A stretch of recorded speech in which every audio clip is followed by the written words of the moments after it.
The biggest mistake you'll make in Dragon Age The Veilguard is playing rock, paper, scissors with Manfred, because I swear he's cheating. I just can't seem to beat him. Anyway, here's some mistakes to avoid in Dragon Age The Veilguard. Let's go!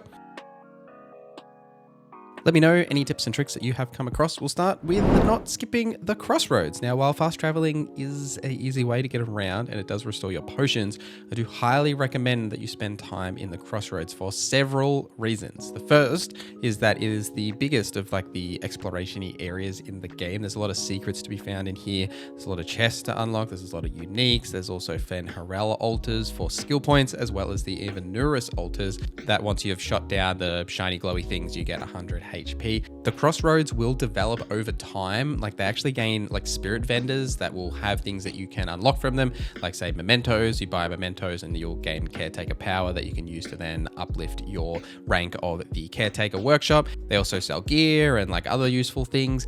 The main one to pay attention to is the blighted champions. Now every region will have a champion, and when you defeat that champion, you'll get champion essence that you can then take back to the Crossroads. They will unlock a new area of the map. Inside these areas of the map, you can typically find like very powerful mini bosses or secrets about Solus's past, which I won't go into, or plenty of other things, but there's plenty to discover there. So I do recommend that when you go to those regions and you do find those champions, that you do defeat them, get those essences, and then take them back to the Crossroads. The big problem that I had with gear sort of early on when I was just opening a bunch of chests is that it's just RNG, right? You don't really know what you're going to get. And then I realized that there are unique chests that you can not necessarily farm, but you can find them much easier by paying attention to them on the map. Now they are marked differently, and they do have like when you're in those areas and you can see like how many chests or X and Y altars there are, uniques will be listed differently. So you can actually find these and sleuth these out. When you're exploring different areas, they are often like a larger puzzle or a boss that you'll need to clear in order to unlock the chest. Now, for the most part, there is like one chest in these areas that's just like out that you'll find while you're like exploring and you complete a puzzle and you get it. The last chest is typically from completing the major story arc to do with that faction in that region, and at the end of that you'll get like the last unique chest for that area if there are two of them. But uniques are definitely the best gear in the game. It's also the best way to get consistent upgrades because it's very hard to get like guaranteed gear drops. And speaking of guaranteed gear drops, there isn't a way to guarantee them, unfortunately. Like when you open a chest, it'll either give you a brand new piece of gear or upgrade the quality of an existing piece. The best thing that I have found to do is to farm out those faction vendors, like that reputation.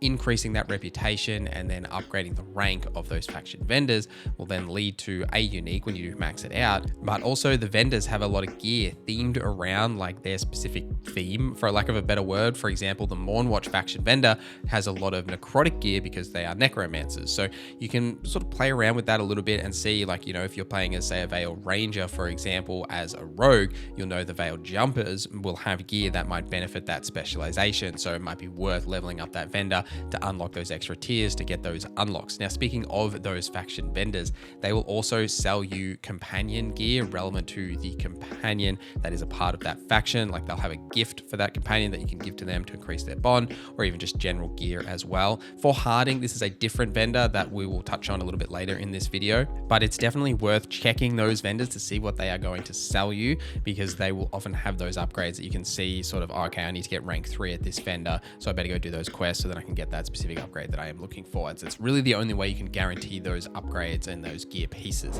The other half of the whole gear system is the workshop. Now at the lighthouse, the caretaker will be located here and you'll be able to upgrade your gear. Now upgrading will increase the stats of the gear. It doesn't increase like the quality, like the rarity, and add those extra item effects. That's what you get from the chests you open out in the world or like the faction vendors. But doing this will then increase the stats of the gear. I highly recommend that you always keep your healing belt at max upgrade, whatever that is for you at that current point in time, because every time you level up or you get those HP altars, your health is going to increase, and very quickly that healing belt, the amount of healing that it actually gives you when you pop a potion, will do virtually nothing. Like there is a good like mid section of the game where I was like leveling up very quickly and my healing potion was like doing barely anything because I hadn't actually upgraded my healing belt or switched to something better. So it's just something to think about, that healing belt is very important. Now obviously the gear that you do have for your build is going to be important as well, but I wouldn't be using all of those materials to upgrade just random pieces of gear, because you will need those to upgrade the vendors, as well as when you do find specific pieces of gear that you do want to upgrade. It's also worth noting that uniques, you can't actually level up their stats, but you can enchant them once you have unlocked the ability to enchant your gear by leveling up the workshop to a certain point. Now, to increase the level of the workshop, you need mementos that you can find throughout the world or buy them from vendors. Anytime you have found these, you'll get a like 50 or 100 like caretaker power, and then at certain like breakpoints of power, you'll be able to upgrade the caretaker's workshop at the lighthouse. Another big thing to note about the lighthouse and the workshop in general is that there is a puzzle you can do here that will actually give you discounts to anything that you upgrade at the workshop. In order to do this, you will need basically all of the companions, because you need to have like their platforms built. And what you need to do is unlock this specific door that has these 3 lights on it, and it does refer to these statues and having them face each other. The first one of these statues is actually found above the entrance into the inside. You'll need to go up the stairs, and then there are 2 statues there. You'll need to make them face each other, and then Rook will say something. You'll know when you've done this correctly.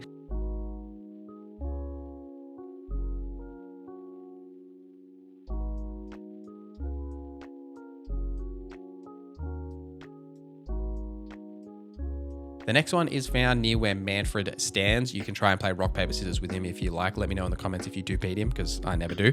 But you can then like interact with that statue, and you need to make it face away from like the big building, because you'll be able to see the other statue directly opposite. And then you'll just need to run over to that platform, which is where Lucanus actually houses himself, and like the team's kitchen, and then rotate that statue so it's facing the other one, and then you'll get that second activation.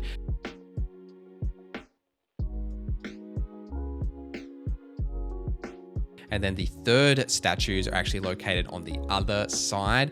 The first one is located underneath Nev's area. By going down here, you'll be able to see there's a statue, and you need to make it face that same direction that you just made the previous one face, like towards the main building. And opposite that, you'll be able to see the other statue, which is actually on Balara's platform. And you'll need to go back around to Balara's platform and then make that statue face the other one. You'll see that activation, and you'll see the wisps go towards the door. You can then either follow the wisps or go back to that original door, and you can go inside there. There's a couple of like materials and things, but you'll actually see 2 wisp activation spots. There is the first wisp that is in that room that you can just walk the wisp over to the activation. The second wisp is actually located where those first 2 statues were, so you need to go back around to where those first 2 statues were, grab the wisp, bring it all the way back down, activate it. That will then create like a teleport portal that you can travel through, and then in that next area there is an object you can interact with, which will restore the glowing thing in the middle of the main room, and that will give you a discount to anything that you upgrade from the workshop from that point onwards. Now we're going to switch up and talk about companions for a little bit, because they are quite crucial to the overall game. Now, while you are at the lighthouse, you can see when they want to interact with you via either the lantern above their room or by bringing up the map. You'll see if they have an icon. Now, this could be a timed conversation that's only available at that time, so definitely go and do it. It could be a quest, and it'll be indicated by just having a little quest icon, or they simply just want to chat with you, indicated by the yellow circle, which does sometimes lead to a quest as well. And we do highly recommend that you complete these companion quests for a couple of reasons. One, it will unlock new explorable areas in any of like the regions of the maps, as like those areas will then unlock additional doorways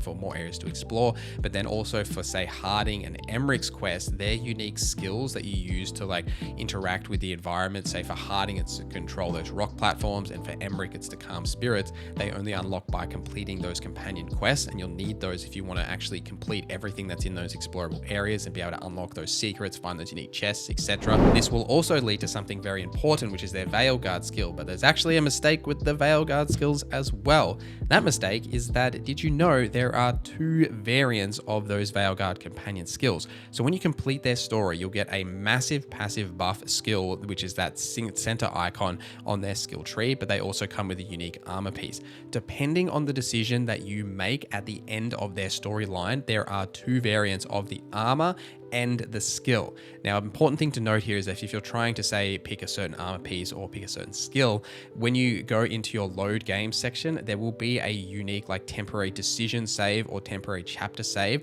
where the game will automatically make a save just before you make that decision. So a good tip here is to pick whichever option you want and then follow that all the way through. You'll get the Vanguard skill, you'll get the armor, and you can see, oh, do I like this one, not like this one? And then you can go back to make that decision again by loading that save, make the other decision and see which one you prefer. Also, you can just make decision based on roleplay, right? You don't have to try and min-max your gear, but just wanted to point out that there are two variants of the gear and the skill, but you can only get one per playthrough. Speaking of companion setups, your primers and detonators are super important to combat, not only because of the massive damage outputs they do, but also you can add additional effects to detonations that can then say heal you or give you various buffs, etc. Something that I found with all of these companions is I was often switching between companions regularly, trying to complete companion quests, or say, you know, if I'm doing a certain quest for the Veil Jumpers, I feel like I should have Valara with me because she's a part of that faction, right? An issue that I quickly ran into is that I didn't remember which one of their skills did what.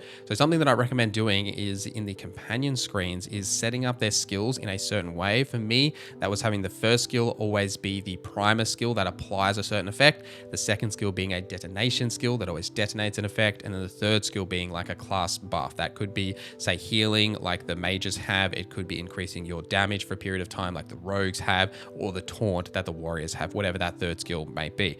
But by doing that, what I found is that I didn't need to use the ability wheel as much. I could just then use like the left trigger on the controller to bring up like the real-time version of that and just quickly then trigger to say, oh, I know I need to prime this because I want to detonate it with this, or if I've used an effect, I know that that detonation is always going to be that same button regardless of which warrior companion I'm using, which mage companion I'm using, etc. I just found that that really helped with my combat flow. But I've got two more for you, and they are both extremely important and slightly spoilery, but I'm going to be doing my best to avoid the spoilers. The first one, there is a very important quest that you must do, not only for the lore implications that you do find out at the end of quest, but it is also very important to the ending, but I won't explain any more about that specific part. I'll just tell you how to get the quest. So when you first interact with the Inquisitor, he will give you a wolf statue that you can then interact with the murals at the lighthouse. Now, this is the first of those wolf statues. It will tell you some history about Solus.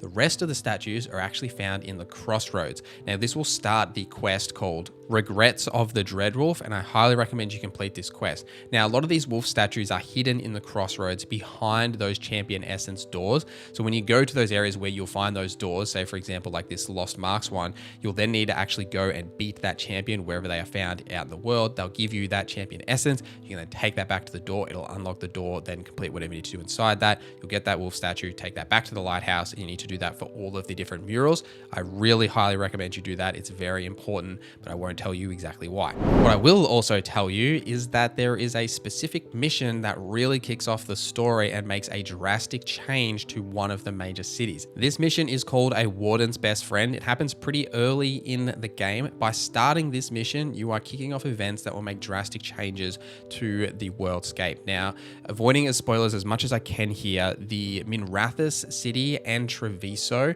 they both have a faction vendor. Depending on the decisions you make at the end of that quest, one of those faction vendors will no longer be available to you. Now, what will happen then is you will lose access to, say, that unique or any specific items from that vendor. Say if they had like a gift that maybe you wanted to buy to give to one of your companions, right? Make sure you've done that before and cleared out any quests or anything that you want to do in that city before you complete this quest, as things will definitely change afterwards. However, much later in the story at that city, a new vendor will unlock for you, which is the Black Emporium that you may remember from previous Dragon Age games. These will have a unique inventory set of items that you can buy.